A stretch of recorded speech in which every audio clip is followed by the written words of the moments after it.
미국에서 매해 54만 마리의 유기견이 보호소에 맡겨집니다. 35%는 새 주인을 찾아 입양되고 31%는 안락사당합니다.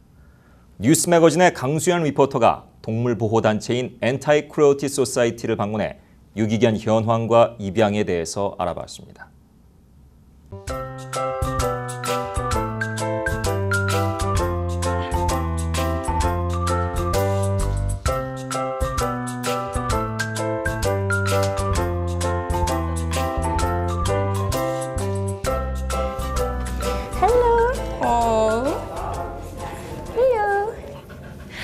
So I'm here with Andrea. She's a 4-year-old hound beagle mix. She's a transfer from Tennessee. As you can see, she's super playful and healthy and well taken care of. And it's dogs like this that need a home.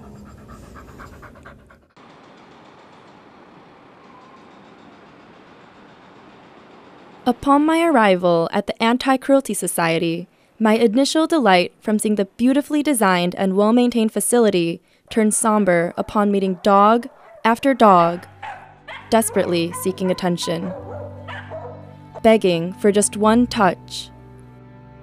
Hoarse barks echoed throughout the room, pleading for a sign that someone, anyone, cared. Andrea was just one of many. She howled from loneliness, not aggression. Other dogs had a defeated air about them, glumly lying down, dejected and despondent. Approximately 7.6 million animals enter shelters in the U.S. each year. Of those animals, 2.7 million are adopted, and the same number of animals are killed. Of dogs entering shelters, on average, 31% of them are euthanized. I had the opportunity to speak with David Dinger, the vice president of the Anti-Cruelty Society. That's why they fit so well into our families, is because they have as much need for social interaction as we do. And so animals that are deprived of that suffer. It's one of the important considerations that we have when animals are in care here.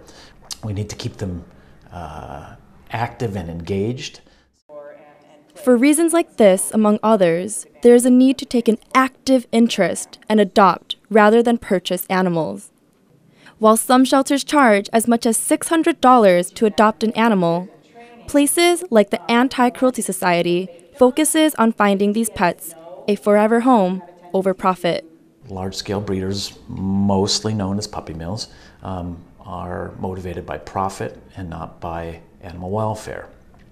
We, on the other hand, are interested in, if we were interested in profit, I'm afraid we'd go out of business because we lose money on every adoption that we do. Our real intention is the welfare of the animals that are in our care and trying to find the best place possible for each individual animal and have their individual needs met insofar as we can identify them. The adoption process ranges from taking months to a couple of hours depending on where you decide to adopt. Prerequisites can include anything from home visitations, veterinary care history, to a simple interview. Fees can also vary highly, spanning anywhere from hundreds of dollars to less than $100. At the Anti-Cruelty Society, the adoption process takes only 1 day, with interested parties finding a pet to take home within hours, with economical adoption fees ranging from $95 to $170. These fees cover everything from physical examinations, veterinary care, and behavioral training. It's a reasonably simple process. I mean, we do have an application that we ask people to fill out so we can learn a little bit about you and your needs and expectations. We do also have volunteers and staff in our rooms so that we can talk you through the process, find out what it is that you're interested in, and try and match you up with animals that we know might be good fits for you. And same day, everybody gets to go home to their new family. Besides adoption, there's always a way to get involved, whether it's physically at the shelter or remotely from the comfort of your home. The first thing you have to do is you have to go through an orientation, and then you get to pick. There's about 8 or 9 different programs. People that don't want to work with the public can simply volunteer for dog care, which means they're simply going to spend all their time working with the dogs, taking them out, socializing them, teaching them some basic manners. In addition to volunteer programs, obviously we need donations. We need donations of materials, and you can find those on our website, and certainly financial contributions, because we are a private not-for-profit, and it is our only source of income. Andrea is just one case out of millions. 1.2 million dogs like Andrea get killed every single year. Even with millions of animals in need of a home, there is hope that with compassion and empathy, those numbers will only improve moving forward.